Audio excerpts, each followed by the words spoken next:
If there's one thing that unites this ADHD army of ours, it's this. We feel like fakers. Whether it's a brief feeling of guilt every now and then or ongoing deep-seated mistrust of a diagnosis, these feelings of doubt seems to be a universal part of that ADHD experience. And while I can't help with a bad case of imposter syndrome, I do think I can explain why we all have these days when we feel this way.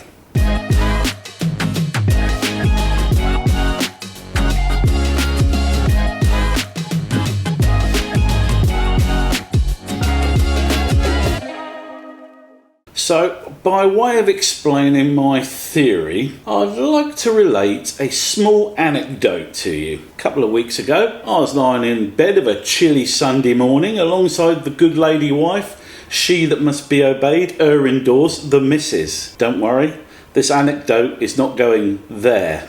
As I lay there, I became aware of white noise in my ears and a thought popped into my head. When everything's quiet and there's no noise, do you hear a hiss-like white noise in your ears? I asked her. She looked at me in a way I'm all too familiar with, sighed and said no, and returned to her Candy Crush session. It was not the answer I was expecting. I have always experienced this high-pitched white noise in my ears for as long as I can remember, and I just assumed that everyone else did too. It never occurred to me that most people heard, silence, not this strange background hissing sound constantly every second, minute and hour of the day that I was awake. That tinnitus had been with me for so long, it seemed completely natural to me, and it came as a real shock to me that some people get to enjoy actual silence. Life's strange, ain't it? 56 fucking years old and just finding out that constant in-ear white noise is not normal. And I think it's this feeling of normalcy which leads pretty much all of us to doubt our ADHD diagnoses from time to time. You see, we've never known any other way of life. We've never known what it's like to have sufficient dopamine in our brains such that we feel we are able to apply ourselves to unrewarding tasks. We've never known what it's like not to be impulsive, to be able to remember instructions, to be unable to sit still, to not be perpetually distracted by the cacophony of modern life, to not drift off into our own little daydreamy worlds at the least helpful bloody moments. All we have ever known from the cradle is ADHD, so why would we not doubt a diagnosis? We've always felt this way. It's as natural to us as breathing. And now we're told that actually there's something wrong with our brains, that actually we're not staggeringly useless clusterfucks, that in fact we were dealt a lousy hand of cards at birth with a neurodevelopmental disorder that only shows itself in ways that seem purposefully designed to make you look like an antisocial prick. Of course, we're going to doubt it, because it's a fucking difficult truth to swallow. In my case, it took the eminent ADHD expert, Dr. Russell A. Barkley, to list in a video on YouTube every major element of my life from the age of 3 upwards. But the problem is that even when that thunderbolt of recognition hits us, when the penny drops, when we gain this startlingly vicious insight into our strange little lives, we still can't fully grasp it. Stop making excuses for yourself, we'll say in our heads. You're just a cop-out, lazy good-for-nothing waster, the little voice will say.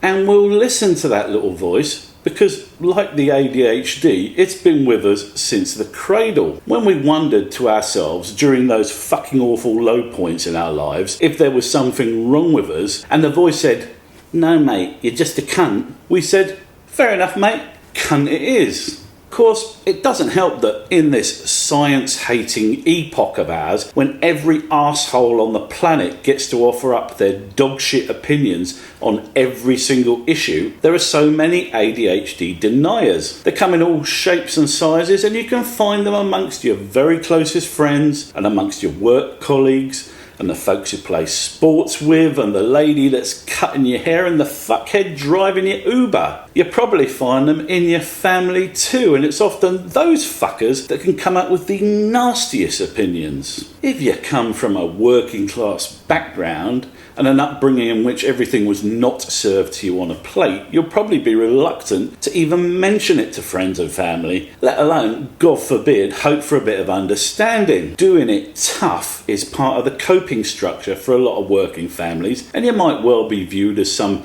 needy little princess if you mention it. I know people with ADHD who take exactly this attitude, that there are worse things in life to be stuck with, and that therefore you should just ignore it.